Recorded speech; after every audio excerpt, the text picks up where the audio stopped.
ওকে, তারপরে 77 কি ইম্পর্টেন্ট কিছু আছে? 77 দেখি। 77 স্যার শুধু জাবেদা নকল দাখিল করিয়া দলিল প্রমাণ। হ্যাঁ, ওই যে জাবেদা নকল দাখিল করে দলিলটা প্রমাণ করবেন। মানে কোর্ট কখনো কিন্তু অরিজিনাল দলিল কি নিছে খেয়াল করছেন প্রমাণ হিসেবে? না, জাবেদা নকলই। কেন নেয় না বলতে পারবেন? না স্যার, কেন নেয় না স্যার? কারণ হচ্ছে অরিজিনাল ডকুমেন্ট ফোরজারি হওয়ার সম্ভাবনা থাকে, সার্টিফাইড কপি ফোরজারি হওয়ার সম্ভাবনা থাকে না। ব্যাপারটা কি বোঝা গেছে না বোঝা যায়নি? জি স্যার, থ্যাংক ইউ স্যার। কারণ আপনার জিম্মায় থাকা জিনিস আপনি কাটাছেঁড়া করতে পারেন, ফ্লুইড মারতে পারেন, আপনি পেজ চেঞ্জ করে ফেলতে পারেন, কিন্তু একটা সার্টিফাইড কপিতে কিন্তু সেটা সম্ভব না। সম্ভব কি? ওটা তো নষ্ট হলে তো আবার তুলতে পারবে স্যার, সমস্যা না। হ্যাঁ হ্যাঁ। মূলটা তো নষ্ট হলে আর সম্ভবই না এই করা। কোনটা? মূলটা যদি নষ্ট করে কেউ, ফরজারি করে কেউ, তাহলে তো ওটা আর চেঞ্জ করা না। তারপরেও ধরেন যে আমি একটা ওই মূল দলিল দিয়ে বলতেছি যে ভাই এটা আমার জমি, এখন কারো সন্দেহ হলো, সে কি করবে?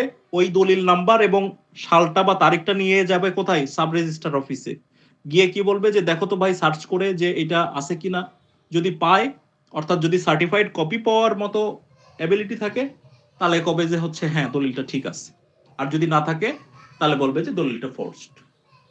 ওকে, বোঝা গেছে? জি স্যার। আচ্ছা, এখন আরেকটা জিনিস যেটা রেজিস্ট্রেশন অ্যাক্টে বলা আছে যে একটা দলিল, অরিজিনাল দলিল যদি 2 বছর পরে আনক্লেইমড অবস্থায় পাওয়া যায় তাহলে সেটা কি করতে হবে বলেন তো? ডেস্ট্রয় করতে হবে। অর্থাৎ আপনি আপনার যে মূল দলিল সেটা যদি 2 বছরের ভেতরে উত্তোলন না করেন সাব রেজিস্ট্রার অফিস থেকে, তাহলে সেটা কি করবে? সেটা ডেস্ট্রয় করে দেবে। তখন কি করবে স্যার? স্যার একটু ইরিলেভেন্ট স্যার একটা কোশ্চেন করতাম স্যার। আমার পরিচিত একজনের স্যার, ওরা 2021-22 সালে প্রায় 108% জমি মিউটেশন করেছে, 21-22, কিন্তু এই দলিলটা 1964 সালের। এত পরে এই দলিল দিয়ে এটা কি স্যার মানে বৈধ হওয়া উচিত? এতদিন পরে এই পুরাতন এবং আরেকজন ওই দলিলটা যার মর্মে এখন দাবি করে, কিন্তু অলরেডি মিউটেশন হয়ে গেছে। 64 সালের মিউটেশন মানে 21 সালে করলো কেন? এই দলিলটা 64।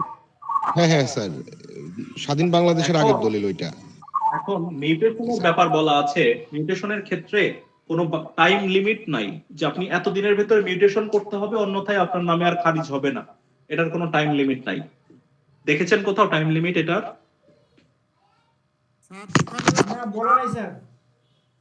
এটা বলা নাই। আপনি যেগুলো দেখাতে পারবেন সেগুলো কি আবেদনের সময় থেকে কতদিন পরে আপনার এটার রায় বা ডিক্রি হবে, বা হচ্ছে আবেদনের সময় থেকে কতদিন পরে আপনার মিউটেশনটা সম্পন্ন হবে, এসব জিনিস দেখাতে পারবেন। কিন্তু দলিল থেকে মিউটেশনের যে গ্যাপ, এই জিনিসটার ক্ষেত্রে কিন্তু কোনো বাধ্যবাধকতা নাই। বোঝাতে পারছি ভাইয়া? স্যার ওই দলিলটা তো স্যার পরবর্তীতে স্যার বিআরএস বা অবশ্যই রেকর্ডে আসছে, অবশ্যই রেকর্ডে আসছে, রেকর্ডে তো অবশ্যই আসছে। তাহলে ওটা আবার নতুন করে স্যার স্যার বিষয়টা হচ্ছে স্যার জমিটা স্যার আসলে হিন্দু মালিকদের ছিল, ওরা 71-এর আগে ইন্ডিয়াতে চলে যায়, কারণ জমিটা স্যার ভিপি জমি হয়ে যায়। দলিলটা কি? দলিলটা কি দলিল সেটা আপনি আমাকে বলেন। দলিলটা কি সাব কাবলা দলিলই? আচ্ছা না না সাব কাবলা দলিল, সাল কাবলা দলিল। কিন্তু ফ্যাক্ট হচ্ছে যখন ভিপি অবমুক্তি হয় তখন ওরা ওটা মিউটেশন করে নিছে। কিন্তু এখন ওই দলিলটা 1964 সালের দলিল, ওইটা রিয়েল নাকি জাল দলিল নাকি ফেক দলিল, এটা স্যার এসিল্যান্ড কিভাবে বুঝলো এত আগের দলিল? আমি স্যার এটা নিয়ে একটু মানে ওটা তো সার্টিফাইড কপি নিতে পারেন ভাইয়া। আপনার যদি মানে ওটা নিয়ে আরগু করার ইচ্ছা থাকে আপনি কিন্তু ওটার সার্টিফাইড কপি তুলতে পারেন। আচ্ছা আচ্ছা, সাব রেজিস্ট্রারের কাছ থেকে নতুন করে তোলা যাবে? সাব রেজিস্ট্রার অফিস থেকে আপনি ওই দলিলের যে মানে কি বলবো, ধরেন দলিল নাম্বারটা হচ্ছে 777, ওকে, সাল হচ্ছে 1964, আপনি 1964 সালের 777 নম্বর দলিল আপনি কি করবেন? সার্টিফাইড কপি চাবেন, তাদের জিম্মা থেকে সেটা দিয়ে দেবে। অনেক পুরাতন দলিল পাওয়া যায়, ইভেন ব্রিটিশ পিরিয়ডের দলিলও পাওয়া যায়। হ্যাঁ, এখন কিছু ক্ষেত্রে দেখা যায় যে ভলিউমটা একেবারে জরাজীর্ণ ছেঁড়া ফাটা থাকে, তখন তারা বলে যে যেহেতু ছেঁড়া ফাটা আছে কাজে আমরা কপি সরবরাহ করতে পারছি না। ওকে, এখন সেক্ষেত্রে বিপত্তি তৈরি হবে, সেক্ষেত্রে কিন্তু বিপত্তি তৈরি হবে, আদারওয়াইজ আপনি সার্টিফাইড কপি পেয়ে যাবেন। যদি স্যার পাতা ছেঁড়া থাকে সেই দায়টা কে নেবে স্যার?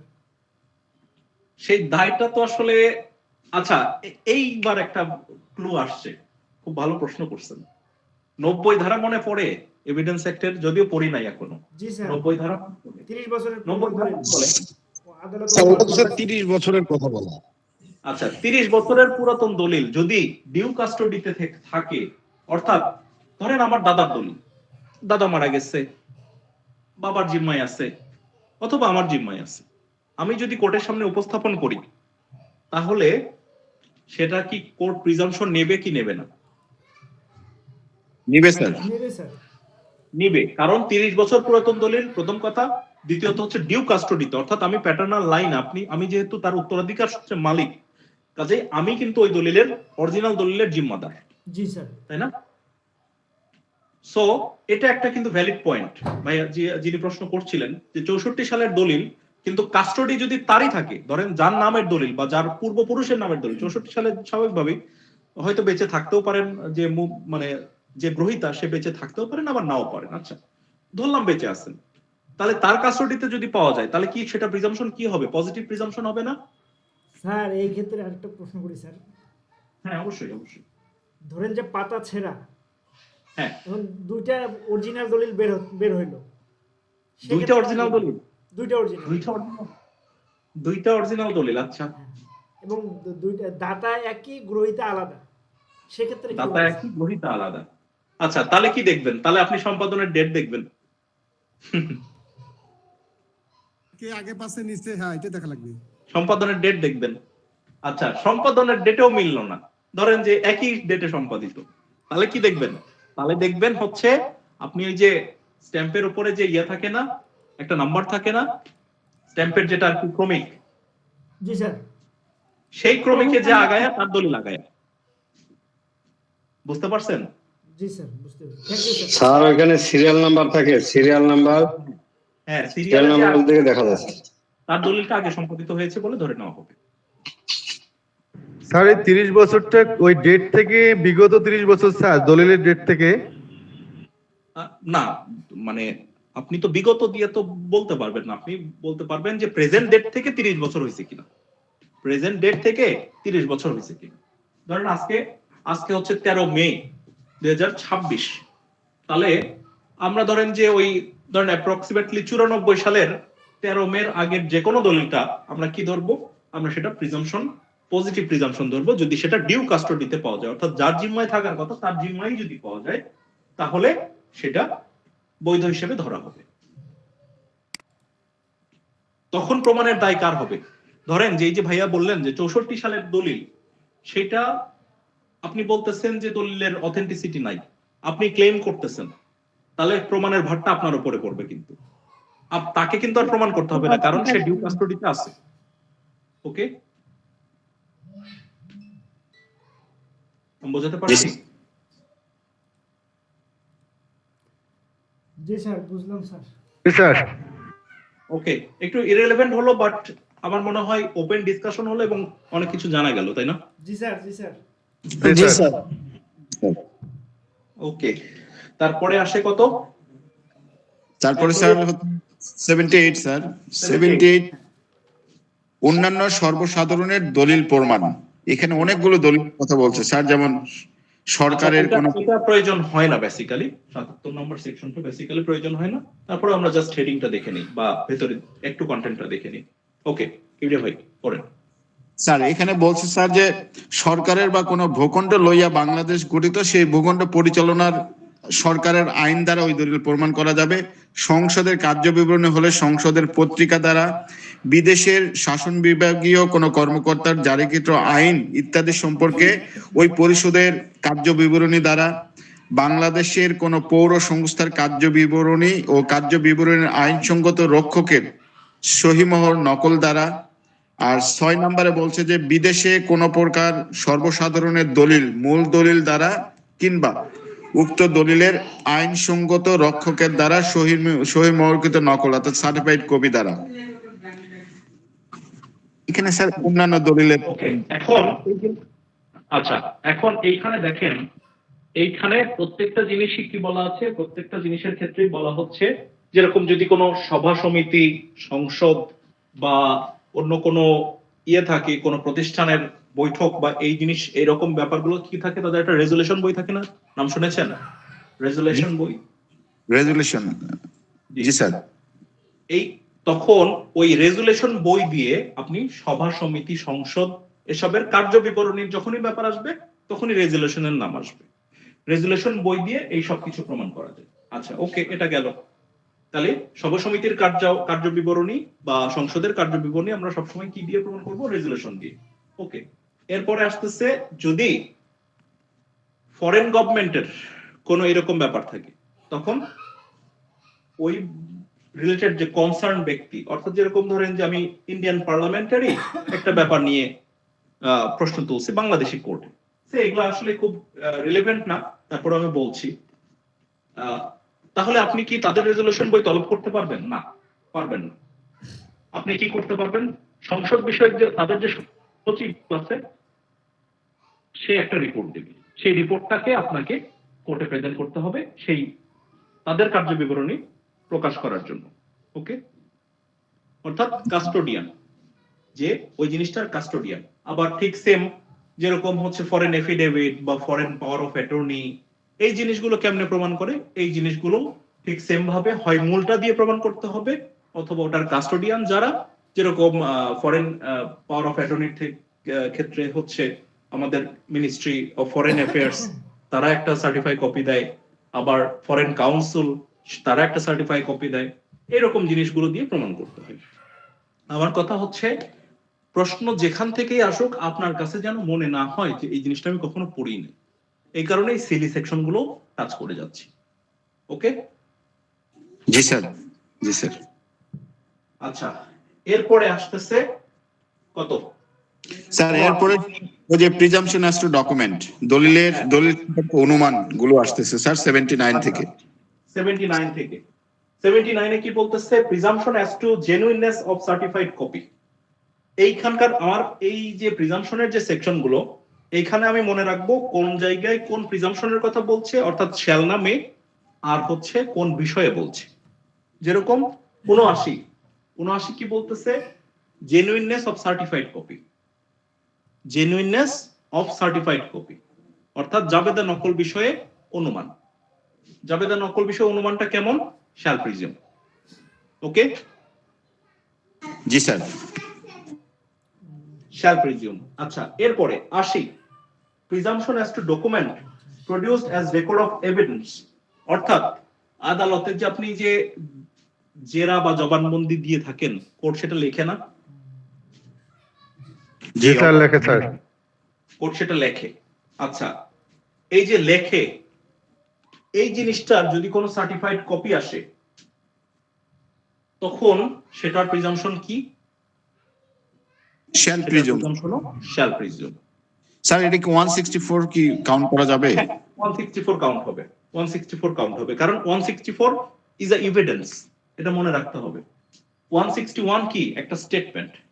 এভিডেন্স কোনটা, স্টেটমেন্ট কোনটা, এটার তফাৎ আপনাকে এজ আ ল স্টুডেন্ট বুঝতে হবে। ওকে, জি স্যার। যেরকম ওখানে কি বলা আছে? স্বীকৃতিমূলক জবানবন্দি। 164 ভাষ্য তো এই, তাই না? স্বীকৃতিমূলক জবানবন্দি না? জি স্যার। জবানবন্দি কথাটা দ্বারা আপনি কি একটা এভিডেন্সের গন্ধ পান না, তাই না? জি স্যার। স্যার,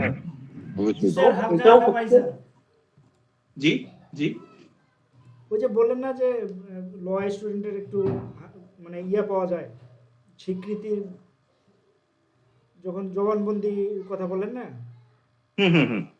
এভিডেন্সের একটা ঘ্রাণ পাওয়া যায়। জি স্যার, এই হচ্ছে কথা। সো এই জিনিসগুলো যেগুলোই কোর্ট প্রসিডিং অথবা কোর্টের এভিডেন্স গ্রহণ অথবা কোর্টের বাইরে যে সকল এভিডেন্স গ্রহণ অ্যালাউড, এই সকল বিষয় নিয়ে কোনো যদি ডকুমেন্ট থাকে, সেই ডকুমেন্টটার ক্ষেত্রেও প্রিজাম্পশনটা কি? প্রিজাম্পশনটা শ্যাল প্রিজিউম। ওকে, শ্যাল প্রিজিউম আর মে প্রিজিউম কি আমাকে আবার বোঝাতে হবে, নাকি এটার ব্যাপারে ধারণা আমাদের আছে? আমরা তো পড়েছি। জি স্যার, আছে স্যার। শ্যাল প্রিজিউমের ধারণাটা একটু বলবেন? শ্যাল প্রিজিউম আমরা যে বলতেছি 79, 80 এগুলো শ্যাল প্রিজিউম। হ্যাঁ, শ্যাল প্রিজিউমটা মে প্রিজমটা একটা সাধারণ প্রকৃতির হচ্ছে যে অ্যাজাম্পশন বা এভিডেন্স, যেটা আদালত ধরে নিবে, কিন্তু আদালত আবার এর এগনিস্টে বলবে যে এটা প্রমাণ করেন, বলতেও পারেন, তখন ওটা প্রমাণ করতে হবে। আর শ্যাল প্রিজম আদালত অবশ্যই ধরে নিবে, আদালত এটা প্রমাণ করতেও পারে, নাও করতে পারে, তবে অপর কেউ যদি এটা প্রমাণ করতে পারে তখন আদালত ওটা মানে সে অনুযায়ী যেটা প্রমাণিত হবে সেটা মেনে নেবে, এই তো? জি স্যার। ওকে, এখন একটা ছোট্ট কথা আছে, সেটা হচ্ছে মে প্রিজিউম কোর্টের জন্য ধরে নেওয়াটা বাধ্যতামূলক কিন্তু নয়, ঠিক আছে? প্রমাণ আসবে কি আসবে না, প্রমাণিত হবে কি হবে না, সেটা পরের ব্যাপার, কোর্ট সেটা ধরতেও পারে নাও পারে। এটা হচ্ছে প্রথম জুরিসডিকশন। দ্বিতীয়ত, যদি না ধরে তাহলে বিপরীত প্রমাণ করা যেতে পারে, ঠিক আছে? জি স্যার। ওকে, তাহলে হচ্ছে আমরা 79 এবং 80 গেলাম, যেটা দুটাই হচ্ছে কি নেচারটা কি শ্যাল প্রিজিউম। আচ্ছা, এরপরে 81 কি বলা আছে? 81 বলা আছে স্যার যে, স্যার 81 তো হচ্ছে যে অমিটেড। ও, অমিটেড, সরি। আচ্ছা, তারপরে কত আছে? 85 স্যার 81 কো আছে স্যার। 81 এ তে বলা হচ্ছে presumption as to gazette in digital forms. Gazette in digital form, এই যে আপনি যে ধরেন যে কি বলে বার কাউন্সিলের কোনো অর্ডার ইস্যু করলো, এগুলা কি গেজেট না? আবার হচ্ছে আইনের ধরেন যে কোনো একটা আইন সংশোধনী করে গেজেট প্রকাশ করলো, এগুলো কি? এগুলো কি পাবলিক ডকুমেন্ট না? এক তো পাবলিক ডকুমেন্ট, দ্বিতীয়ত হচ্ছে কি এটা ডিজিটাল ফরম্যাটে আসতেছে।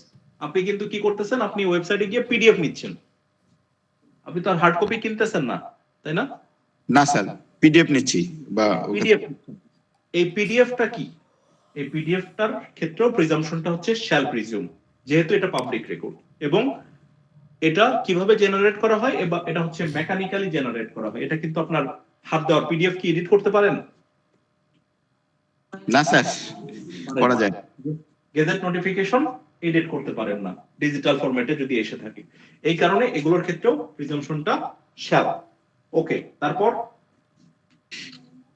এরপরে স্যার যেটা আছে হচ্ছে যে 82 বলা হচ্ছে স্যার, ইংল্যান্ডে যেসব সিল এবং স্বাক্ষরের প্রমাণ। এই জিনিসটা আমার খুব খুব ইয়া লাগে, ইরিটেটেড লাগে। এই জিনিসগুলো আসলে আমাদের ম্যাডাম যখন পড়াতেন, ম্যাডাম খুব মানে বিরক্ত হইতেন যে এগুলো কেন এখনো আমাদের আইনের অংশ, এগুলোর কোনো বাস্তবিক প্রয়োগ নেই। ওকে, তারপরে এরপরে স্যার হচ্ছে যে সরকারি কর্তৃত্বাধীনে প্রণীত নকশা কিংবা পরিকল্পনা সম্পর্কে অনুমান, ম্যাপস এন্ড প্ল্যান। আমরা ওই 36-37 এর একটু গন্ধ পাচ্ছি, কি মনে পড়ে? ম্যাপ, প্ল্যান, চার্ট মনে আছে? স্যার 36 এ বলা ছিল স্যার, ওটা স্যার যে 36 স্যার। হ্যাঁ, ওই সেম জিনিসগুলো ধরেন যখন বেসরকারি উপায়ে তৈরি হবে, ধরেন আপনি একটা আপনার মানে প্রাইভেট একটা সার্ভেয়ার দিয়ে সার্ভে করতেছেন, আপনি একটা নিজস্ব একটা আমিন দিয়ে মাপতেছেন, এই জিনিসগুলো যখন ম্যাপ, চার্ট, প্ল্যান আসে তখন কিন্তু সেটা শ্যাল প্রিজম হয় না, তখন সেটা মে প্রিজম হয়। আর গভর্নমেন্ট সার্ভেয়ার যখন সার্ভে করে যায়, যেরকম এই যে রেকর্ড গুলা যে করতেছে সিএসএস, আরএস, বিএস, এই সবগুলোই কি, এই সবগুলো কিন্তু গভর্নমেন্ট সার্ভেয়ার করে এবং গভর্নমেন্ট থেকে সরকারি গেজেট নোটিফিকেশনে এগুলো প্রকাশিত হয়। এই কারণে এগুলোর ক্ষেত্রে প্রিজাম্পশনটা কি শ্যাল প্রিজম। ওকে,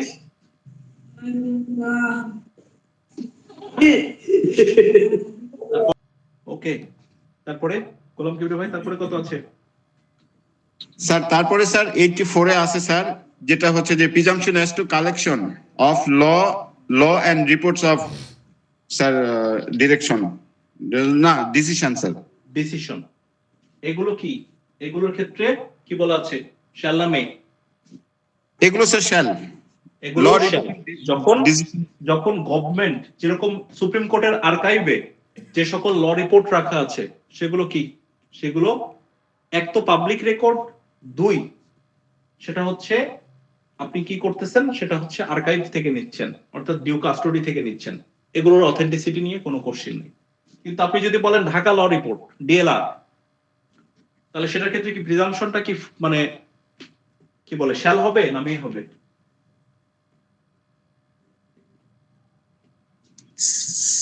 স্যার এটা তো sir collection of law report, তাহলে ঢাকা ল রিপোর্ট না এটা ঠিক আছে, সেটা ঠিক আছে, কিন্তু এটার ওনার কি গভর্নমেন্ট কিনা? না, ওনার তো গভর্নমেন্ট না স্যার। এটা কি মানে গভর্নমেন্ট প্রিন্টিং প্রেসে প্রিন্ট হয় না? না না না স্যার। ঠিক আছে, মনে রাখতে হবে এই জিনিসগুলো খুব ট্রিকি, কিন্তু এগুলো মনে রাখা সহজ। গভর্নমেন্টের তত্ত্বাবধানে যা প্রিন্ট হয় সবই গভর্নমেন্ট রেকর্ড। ওকে, তো মে বা মে প্রিজুম, রাইট। ডিএলআর হলে কি হবে, মে প্রিজুম হবে। আর যদি সুপ্রিম কোর্টের আর্কাইভ হয় শাল প্রিজম হবে স্যার। শ্যাল হবে স্যার। শ্যাল প্রিজুম হবে। ওকে, এরপরে কি 85? স্যার এরপরে 85 sir, presumption as two power of attorney. Power of attorney, এইখানে কি presumption as two power of attorney, এটাও শ্যাল। এটাও শ্যাল প্রিজিউম। অর্থাৎ পাওয়ার অফ অ্যাটর্নি নিয়ে প্রিজাম্পশন সবসময় পজিটিভ প্রিজাম্পশন হয়। ওকে, তারপরে 85 ক নাকি না খ? 85 খ আছে স্যার। আচ্ছা, কটা? কটা কি? কটা স্যার, ডিজিটাল আকারে চুক্তির অনুমান, presumption as two agreement of digital form, আচ্ছা, এটাও এই শ্যাল। এটাও কি শ্যাল? অর্থাৎ ধরেন যে হচ্ছে গভর্নমেন্ট বা আপনার private person, public person, what ever it is, person এখানে ম্যাটার না। এখানে ম্যাটারটা হচ্ছে আপনার চুক্তি কি ডিজিটাল ফরম্যাটে কিনা এবং সেটা অথেন্টিক কিনা। যেরকম একটা চুক্তির যদি আপনার পিডিএফ ফরম্যাটে সেই জিনিসটা পাওয়া যায় যেটা নন এডিটেবল, সেই জিনিসটার ক্ষেত্রে প্রিজাম্পশন অ্যাফার্মেটিভ প্রিজাম্পশন, অর্থাৎ শ্যাল প্রিজুম। ওকে, কিন্তু আপনি একটা ওয়ার্ড ডকুমেন্ট আপনি বলবেন যে এটা একটা চুক্তিপত্র, সেটা কিন্তু মানা হবে না, কারণ সেটা এডিটেবল ফরম্যাটে আছে, আপনি ইউ ক্যান এডিট। ওকে, জি স্যার। কাজেই ডিজিটাল মানেই যে সবকিছু একেবারে শ্যাল না, আপনাকে বুঝতে হবে সেটার অথেন্টিক সোর্স আছে কিনা। ঠিক আছে, সোর্স যদি অথেন্টিক হয় তাহলে সেটার ক্ষেত্রে প্রিজাম্পশন অবশ্যই শ্যাল হবে, আর যদি সোর্স অথেন্টিক না হয় সেটার ক্ষেত্রে মে হবে। কাজেই একটা জিনিসেরই এইখানে খুব সিলি একটা ব্যাপার থাকে যে আমি যদি বলি government record in PDF form বা পিডিএফ ফরম্যাট, তাহলে সেটা শ্যাল হবে, কিন্তু গভর্নমেন্ট রেকর্ড যদি ওয়ার্ড ফরম্যাটে, ওয়ার্ড ডকুমেন্টে আসে, তখন সেটা কিন্তু আর শ্যাল প্রিজিউমের মর্যাদা পাবে না, কারণ you can easily edit that thing, তাই না? জি স্যার, অর্থাৎ এডিট অপশনটা যদি গভর্নমেন্ট সুরক্ষিত করে রাখতে পারে ওই ফরম্যাটে আপনি সেটা শ্যাল। হ্যাঁ, এখন ওই যে অল লজ অফ বাংলাদেশ তো সবাই সার্চ করেন, তাই না? All lodge of Bangladesh, G G sir. Lodge of Bangladesh, lodge of বাংলাদেশে আপনি জানতো যে একটা জিনিস চেঞ্জ করতে পারবেন? পারবেন না, না সম্ভব না স্যার। এবং ওখান থেকে যেটা ডাউনলোড দিবেন সেটাও কি আসবে, পিডিএফ আসবে, অর্থাৎ নট এডিটেবল ভার্সন আসবে। কাজেই এই জিনিসগুলোর সোর্স গুলো অথেন্টিক। ওকে, এরপরে স্যার হ্যাঁ, presumption as to digital record and digital signature, এগুলো যদি সোর্সটা অথেন্টিক হয় তাহলে আমরা শ্যাল ধরবো, কারণ ওই যে এগুলো আপনার ডিজিটাল রেকর্ড বা ডিজিটাল সিগনেচার, এই জিনিসগুলো অথেন্টিকেট করে কে, মনে আছে আমি বলেছিলাম? এটা স্যার ওই যে কনসার্ন অথরিটি, সংশ্লিষ্ট অথরিটি, ওরা আইসিটি মিনিস্ট্রি। আইসিটি মিনিস্ট্রি আপনি একটা ডিজিটাল সিগনেচার দেবেন, সেই সিগনেচারটা ভেরিফাই করে আপনাকে একটা সিগনেচার সার্টিফিকেট দিয়ে দেবে কে, আইসিটি মিনিস্ট্রি। কাজেই এগুলোর সংরক্ষণ এবং এগুলোর অথেন্টিসিটি নির্ধারণের ব্যাপার যখনই গভর্নমেন্টের দায়ে পড়বে বা গভর্নমেন্টের ঘাড়ে আছে, যেগুলো অথেন্টিক কিনা এগুলো গভর্নমেন্টকেই দায় বয়ে বেড়াতে হবে, তখন এই জিনিসগুলো শ্যাল প্রিজিউমের মর্যাদা পাবে। ঠিক 85 খ ঠিক সেই রকম যে ডিজিটাল রেকর্ড এবং ডিজিটাল সিগনেচার এগুলো হচ্ছে শ্যাল প্রিজিমের মর্যাদা পাবে। এরপরে sir presumption as to digital signature certificate, এটাও শ্যাল। কারণ এটাও ইস্যু করে কে?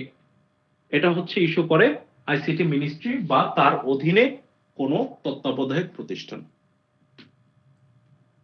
ঠিক আছে, এই কারণে এটাও শ্যাল হবে। ওকে, তারপরে 87 কি বলতেছে? Presumption as to book, maps and charts.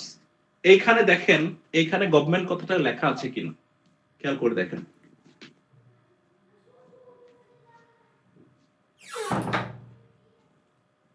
আছে না স্যার, এখানে গভর্নমেন্ট নাই। এইটা হচ্ছে প্রাইভেটলি, মনে রাখবেন এটা হচ্ছে প্রাইভেটলি। এই কারণেই এটা হচ্ছে মে।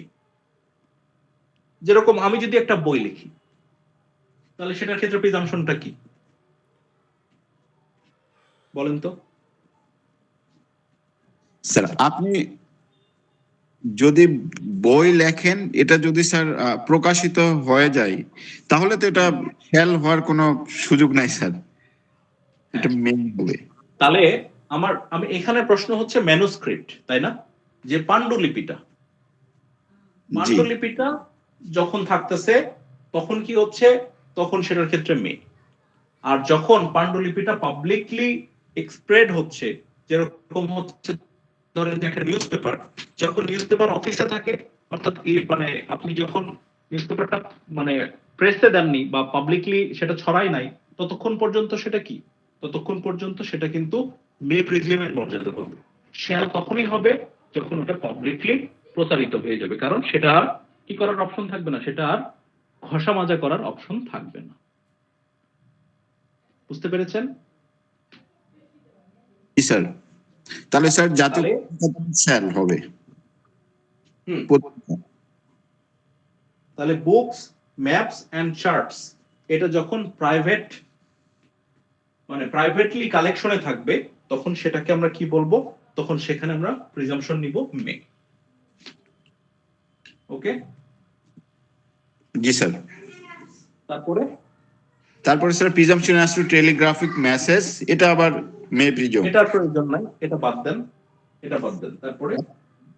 তারপরে স্যার 88 এর 1, এটা হচ্ছে যে ডিজিটাল কমিউনিকেশন সম্পর্ক। Digital communication. এখন এই যে ধরেন যে আমি হোয়াটসঅ্যাপে একটা মেসেজ দিয়েছি, এটার কি অথেন্টিক কোনো সোর্স আছে যে আমিই দিয়েছি? ডিজিটাল আমার আইডি হ্যাক করতে পারে না, হ্যাক হয়ে কেউ মেসেজ দিতে পারে না? জি জি স্যার, খুবই পসিবল এটা। আবার ধরেন যে হচ্ছে আমার সাথে আমার বন্ধু আছে, সে দুষ্টামি করে আমার ফোনটা নিয়ে আনলক করে একটা উল্টাপাল্টা মেসেজ দিয়ে দিল, হতে পারে না? পারে। এই কারণে এখানকার প্রিজাম্পশন দেখবেন মে। যেখানেই দেখতেছেন যে একটু ব্যত্যয় ঘটার সুযোগ আছে সেখানেই মে। একটু খেয়াল করে দেখেন, জিনিসগুলো শুধুমাত্র পড়বেন না, চোখ কান খোলা রাখবেন।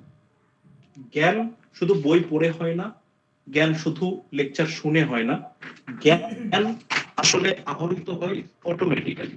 আপনি যদি চোখ কান খোলা রাখেন আপনার জ্ঞানী হতে সময় লাগবে, কিন্তু আপনি যদি চোখ কান বন্ধ করে শুধু বই পড়েন আপনি কখনোই জ্ঞানী হতে পারবেন না। ওকে, আচ্ছা, এরপরে স্যার ওটা শেষ স্যার। 89 টা হচ্ছে দাখিল করা হয় নাই এরূপ দলিলের যথাযথ সম্পাদন ইত্যাদি সম্পর্কে অনুমান, এটাও মে প্রিজম।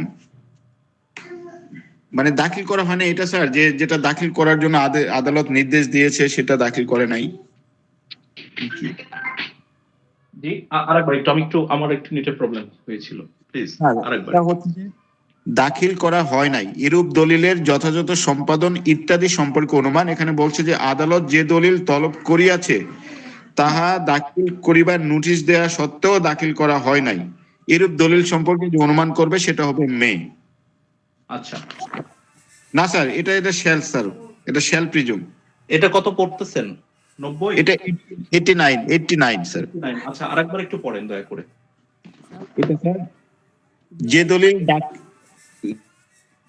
যে দলিল দাখিল করা হয় নাই এরূপ দলিলের যথাযথ সম্পাদন ইত্যাদি সম্পর্কে অনুমান, presumption as to execution etc of document not produce, এটা shall presume। না, এটার ভেতরের অংশটুকু পড়েন কিবরিয়া ভাই, এখানে একটা টুইস্ট আছে স্যার। ভিতরের অংশ হচ্ছে আদালত যে দলিল তলব করিয়াছে এবং তাহা দাখিল করিবার নোটিশ দেয়া সত্ত্বেও দাখিল করা হয় নাই, এইরূপ প্রত্যেক দলিল আইনের বিধান অনুযায়ী সহিময়কৃত স্ট্যাম্পযুক্ত ও সম্পাদিত হইয়াছে বলিয়া আদালত অনুমান করিবেন। আচ্ছা, ধরেন যে আমি একটা দলিল আপনার এগেইনস্টে প্রমাণ করতে চাচ্ছি যে আমি তার কাছে বিক্রয় করেছি বা সে আমার কাছে বিক্রয় করেছে। এখন যে গ্রহীতা তার কাছে দলিলটা থাকা উচিত, তাই না? স্বাভাবিক, জি হ্যাঁ স্বাভাবিক। এখন আপনাকে নোটিশ দিল যে ভাই তুমি দলিলটা আনো, যেহেতু দলিলটা নিয়ে কোশ্চিন উঠতেছে অরিজিনাল কপিটা আনো তো দেখি, কোর্ট বলল। এখন আপনি সেটা আনলেন না, এখন এইখানের একটা টুইস্ট হচ্ছে কোর্ট ধরে নেবে যে যদি আপনি আনতেন তাহলে সেটা আপনার এগেইনস্টে যেত। এটা 114 ভেতরে আবার পাবেন। তবে এখানে এটুকু মনে রাখলেই হবে যে যদি কোনো দলিল তলব করা হয় এবং তলবের প্রত্যুত্তরে যদি দলিলটা হাজির না করা হয় তাহলে দলিলটার অস্তিত্ব সম্পর্কে কোর্ট প্রিজাম্পশন নিবে যে হ্যাঁ এটা আছে, কিন্তু আনতেছে না। ঠিক আছে? এবং প্রিজাম্পশনটা কি ধরনের presumption? Shall presume sir, shall. অর্থাৎ আপনাকে আদেশ দেওয়া সত্ত্বেও আপনি প্রতিপালন করেন নাই, এই কারণে আপনার এগেইনস্টে এটা মানে শ্যাল প্রিজিউম ধরে নেবে যে যেহেতু দলিলটা আপনি বলা সত্ত্বেও আপনি আনতেছেন না, কাজেই এই জিনিসটার অস্তিত্ব অবশ্যই আছে। স্যার এখানে যদি স্যার দলিলটা না থাকে স্যার, দলিলটা না থাকলে তো আপনার নোটিশই দেবে না। কোর্টের কাছে যদি মনে না হয় যে আপনার কাছে দলিল থাকতে পারে তাহলে তো কোর্ট নোটিশই ইস্যু করবে না আপনাকে। আচ্ছা স্যার, আমি তো বিপরীতটা মনে করছিলাম তো স্যার, যদি না থাকে না, তাহলে তো এখন ধরেন যে দলিলটা আপনি কি করতেছেন, দলিলটা দাতা তার নিজের ইয়াতে রেখে দিছে। এখন এইখানে যদি বিবাদী বা দলিল গ্রহীতা যদি কোশ্চিন করে যে দলিলটা তার জিম্মাতে আছে, তাকে আনতে বলা হোক, কোর্ট সেটা ধরেন যে এই দাতাটা আনলো না, তাহলে কি ধরে নেবে? যেহেতু গ্রহীতা প্রশ্ন করতেছে দলিলটা সম্পাদিত হয়েছে এবং দাতার জিম্মায় আছে, তাহলে কোর্ট তাকে নোটিশ করবে। নোটিশ করা সত্ত্বেও যদি সে না আসে, না মানে দলিলটা হাজির না করে অথবা অপোজ না করে যে দলিলটা আসলে তার জিম্মায় আছে বা দলিলটা আসলে সম্পাদনই হয় নাই, এইরকম যদি কোনো ক্লেম না করে বা সেটা প্রমাণ না করতে পারে, তাহলে ধরে নেওয়া হবে দলিলটার এক্সিস্টেন্স আছে। ওকে, জি রাইট। আচ্ছা, এরপরে 90, আমরা এটা দিয়ে আজকের ক্লাসটা শেষ করব। 90 কি বলছে? 90 স্যার 30 বছরের দলিল, পুরাতন দলিল সম্পর্কে অনুমান। 30 বছরের পুরাতন দলিল সম্পর্কে অনুমান। হ্যাঁ, পড়েন একটু। এটা বলছে স্যার, যখন কোনো একটি দলিল 30 বছরের পুরাতন বলিয়া গণ্য হয় বা প্রমাণ করা হয় এবং তা সংশ্লিষ্ট মামলার যে পক্ষের হেফাজতে থাকা সঙ্গত বলে আদালত মনে করেন সেই পক্ষের হেফাজত হইতে উহা আদালতে উপস্থিত করা হয়, তখন আদালত অনুমান করিতে পারেন যে সেই দলিল, স্বাক্ষর ও অন্যান্য সমস্ত অংশ যে লোকের হস্তান্তর বলিয়া অনুমিত হয় সেই লোকেরই হস্তাক্ষর এবং সেই ক্ষেত্রে দলিলটির সম্পাদন সহিমোহরকরণের বিষয় বিবেচ্য। সেই ক্ষেত্রে আদালত অনুমান করতে পারেন যে লোকের দ্বারা উহা সম্পাদিত ও সহিমোহরকৃত হইয়া বলে